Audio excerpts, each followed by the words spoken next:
হয়তো আউটডোরটা আমরা চেষ্টা করব, কারণ সবকিছুর জন্য জনবল দরকার এবং এইটা মন্ত্রণালয়ের সাথে আমরা যোগাযোগ করব।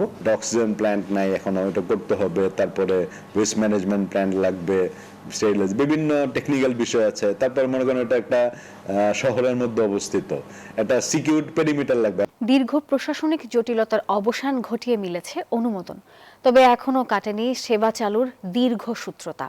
সংশ্লিষ্টরা বলছেন, প্রয়োজনীয় জনবল যন্ত্রপাতি না থাকায় 250 শয্যার জেলা হাসপাতালে স্বাস্থ্য সেবা চালু করা সম্ভব হচ্ছে না। সিলেট থেকে নাজাত আহমেদ পুরকায়েস্তের রিপোর্ট।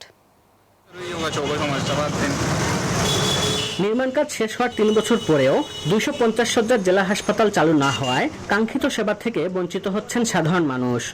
আইডিয়া চালু যদি হয় তাহলে আমরা রোগীর লেগে খুব ভালো হইব। একটা আইসোলেশনের ব্যবস্থা করে তো ওই জায়গায়ও, তাহলে রোগীর সংকলনটা একটা ভালো হবে না। দীর্ঘদিন প্রশাসনিক জটিলতায় আটকে ছিল হাসপাতালটির অনুমোদন। সম্প্রতি স্বাস্থ্য মন্ত্রণালয় ওই ভবনটি সিলেট মেডিকেল বিশ্ববিদ্যালয়ের অধীনে বিশেষায়িত হাসপাতাল হিসেবে করার সিদ্ধান্ত নিয়েছে। গণপূর্ত বিভাগ বলছে, হাসপাতালের ভবন হস্তান্তরে তাদের কোনো প্রতিবন্ধকতা নেই। এখন পরবর্তী কার্যক্রম বাস্তবায়নের দায়িত্ব সংশ্লিষ্ট কর্তৃপক্ষের। আমাদের এন্ডের কাজ সকল কিছুই শেষ, ফার্নিচারের ডিসিশনও আসছে পরে, এই কারণে এটা প্রকিউরমেন্টও দেরি হচ্ছে। বসুন্ধরা টিস্যু, অশুদ্ধতার বিরুদ্ধে এক বিন্দুও ছাড় নয়। কিন্তু আমাদের এন্ডে বর্তমানে বিল্ডিং ইউজ করার জন্য কোনো ধরনের কোনো কাজ বাকি নেই, অল কমপ্লিট। হাসপাতাল পরিচালনার জন্য প্রয়োজনীয় জনবল নিয়োগ ও প্রশাসনিক প্রস্তুতির কাজ সময় সাপেক্ষ বলে জানান সিলেট মেডিকেল বিশ্ববিদ্যালয় কর্তৃপক্ষ। ধাপে ধাপে হয়তো আউটডোরটা আমরা চেষ্টা করব, কারণ সবকিছুর জন্য জনবল দরকার এবং এইটা মন্ত্রণালয়ের সাথে আমরা যোগাযোগ করব।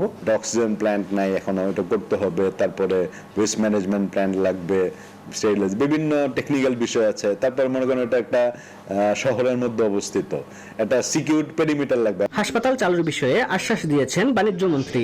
এটাকে যতটুকু বেশি সমন্বিত করা, যে পরিমাণ ইনভেস্টমেন্ট হয়েছে সেটা রিটার্নটা তুলে আনা, এটার জন্য ইনশাল্লাহ আমরা একটা কোঅর্ডিনেটেড ওয়েতে কাজ করব। এবং যেখানে যেখানে জনবল প্রয়োজন, দুইটা ফেজ, একটা হচ্ছে মানে মাস্ট রিকোয়ারমেন্ট, আরেকটা হচ্ছে এটা আইডিয়াল রিকোয়ারমেন্ট। 250 শয্যা বিশিষ্ট হাসপাতালটি চালু হলে সিলেট অঞ্চলের স্বাস্থ্য সেবায় আমূল পরিবর্তন আসবে বলে মনে করেন সংশ্লিষ্টরা। প্রায় 3 বছর ধরে ব্যবহারহীন পড়ে থাকা এই হাসপাতাল ভবনটি এখন নতুন সম্ভাবনার জায়গা।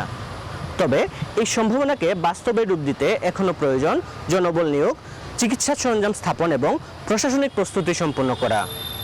এসব প্রক্রিয়া দ্রুত সম্পূর্ণ হলে সিলেটের মানুষ পাবে একটি আধুনিক বিশেষায়িত হাসপাতাল, এমনটাই মত সংশ্লিষ্টদের। নাজাত আহমদ পুরকায়েস্ত, নিউজ 24, সিলেট।